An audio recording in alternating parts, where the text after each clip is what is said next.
Now today we must look at least for a minute at Europe as we begin the course. Mosse was an iconic teacher on campus.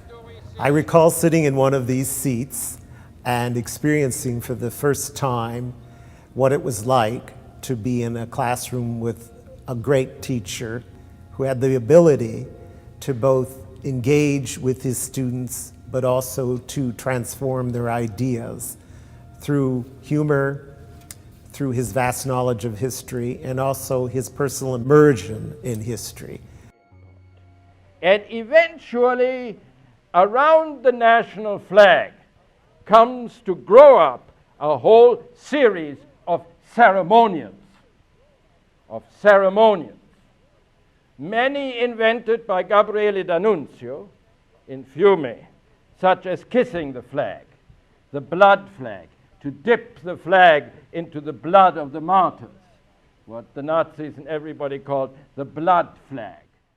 Mosse's take on politics, on history, are perhaps more relevant today than they were even during his lifetime as we face growing challenges around the world.